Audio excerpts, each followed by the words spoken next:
दोस्तों जन्माष्टमी आ गई है, कुछ सात्विक खाना बनाना पड़ेगा। बहुत से लोग फास्ट भी रखेंगे, तो कुछ हेल्दी और कुछ न्यूट्रिशियस सा प्रसाद बनाते हैं इस जन्माष्टमी पर। फूल मखाने की खीर कान्हा जी को पसंद भी है, मखाने बहुत, और खीर बहुत ही अच्छी बनती है। बहुत भर भर की न्यूट्रिशन इसके अंदर होती है। तो चलिए, मैं शिखा स्वागत करती हूँ आपका अर्ली बर्ड्स पर, और आज हम बनाएंगे फूल मखाने की खीर। तो फूल मखाने की खीर बनाने के लिए सबसे पहले मैंने 1 लीटर दूध को अच्छी तरह से बॉईल कर लिया है। आप भी इसे बॉईल करके रख लें। और उसके बाद एक बड़ी सी कढ़ाई या बड़ा सा पैन गैस पर चढ़ाइए, लोहे की प्रेफरेबली, और उसमें डालिए 2 चम्मच की करीब करीब घी। आप चाहें तो इसमें रिफाइंड ऑयल या अपनी पसंद का दूसरा ऑयल भी कोई यूज़ कर सकते हैं। और मैं पहले इस घी में ये ड्राई फ्रूट्स थोड़े से भून के रख रही हूँ। आप ड्राई फ्रूट्स अपनी पसंद के यूज़ कर सकते हैं। मैंने यहाँ काजू, बादाम और रेजिन लिया है। आप चाहें तो और कुछ भी इसमें डाल सकते हैं। भूनने के बाद इसमें इसी घी में आप डालिए 2 कप मखाने, 2 कप के करीब मखाने को जल्दी अच्छे से मिक्स करना है। स्लो गैस पे इसे ऑलमोस्ट 6 से 7 मिनट तक आपको कॉन्टिन्यूसली चलाते हुए भुनना पड़ेगा, ताकि ये जले नहीं नीचे से और अच्छी तरह से क्रिस्पी और प्रॉपरली रोस्ट हो जाए। देखिए, ऑलमोस्ट 7 मिनट्स हो चुके हैं। ये इन्होंने कलर भी चेंज करना शुरू कर दिया है। अब हम इन्हें निकाल लेते हैं। मैं इसमें आधे मखाने ही बाहर निकालूंगी, आधे मखाने में कढ़ाई में छोड़ दूंगी, और उसमें ऊपर से मैं डाल दूंगी अपना बॉईल किया हुआ 1 लीटर दूध डालते समय थोड़ा सावधानी बरतें, क्योंकि कढ़ाई काफ़ी गर्म होगी। दूध डालने के बाद आप इसको अच्छी तरह से कुक होने दीजिए। मखानों को पकाना है उसमें, और बाकी के जो आधे मखाने हैं जो क्रिस्पी होने के बाद आपने निकाल लिए थे, उनको दरदरा पीस लेना है। बारीक नहीं पीसना है, दरदरा पीसना है। देखिए कितना दरदरा मैंने पीसा है इसको, इसी तरह का पीसना है और इसे इसमें डाल देना है। अब ये जो मेरा पिसा हुआ मखाना है, इसका फ़ायदा ये हुआ कि आपकी जो खीर की कंसिस्टेंसी है, जो थिकनेस है, उसे ये बहुत अच्छी तरह से और बहुत आसानी से मैनेज कर लेगा। आपको ज़्यादा मेहनत दूध को पकाने में और मखानों को फोड़ने में नहीं करनी पड़ेगी।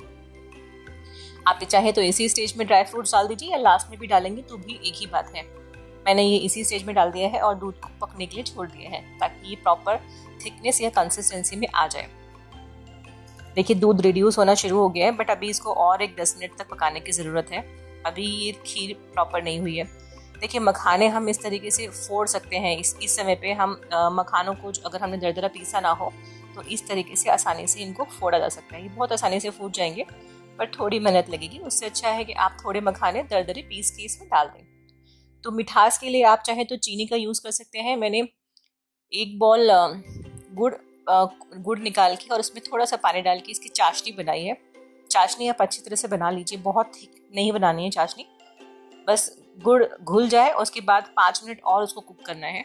देखिए, थिकनेस भी साइड बाय साइड इसमें आ गई है, गाढ़ा भी जितना हमें होना चाहिए खीर को उतना हो गया है। काफ़ी अच्छी थिकनेस आई है इसमें। आप चाहें तो इसमें इलायची पाउडर इसी स्टेज में डाल सकते हैं। आप इसे बंद कर दीजिए गैस को, और 2 मिनट के लिए इसको ठंडा होने के लिए रख दीजिए। गुड़ का जो पानी हम बना रहे हैं, ये थोड़ा सा और गर्म हो रहा है।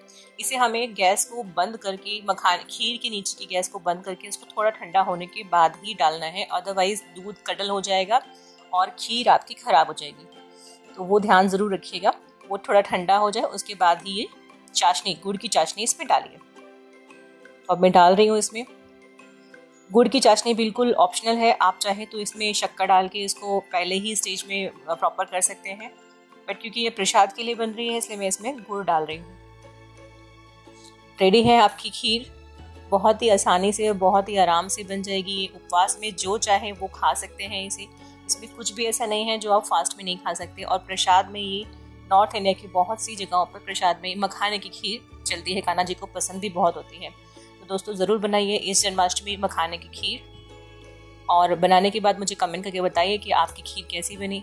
अगर आपको मेरी वीडियो पसंद आई है तो प्लीज़ इसे लाइक कर दीजिए। चैनल को सब्सक्राइब अगर आपने अभी तक नहीं किया तो इसे सब्सक्राइब भी कर दीजिए।